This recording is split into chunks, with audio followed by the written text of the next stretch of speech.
বন্ধুরা আমি চলে এলাম জঙ্গলে, কারণ আজকেও জ্যাকি চলে গেছে সেই জঙ্গলে। জ্যাকিকে আমি খুঁজতে এসেছি। দেখো শুধু কত বড় জঙ্গল। এই জঙ্গলে ও দৌড়াদৌড়ি করছে, ভাবো একবার।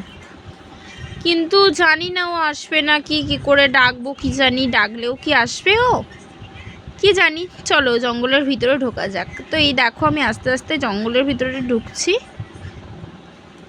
দেখো জঙ্গলটা কত বড়ই। দেখো আমি ঢুকে পড়েছি। তো জ্যাকিকে ডাকছি, আমি বসে পড়ে জ্যাকিকে বলছি পড়ে গেছি, আমার খুব লেগেছে। তো দেখো জ্যাকি কিরম ছুটে ছুটে আসছে আমার কাছে।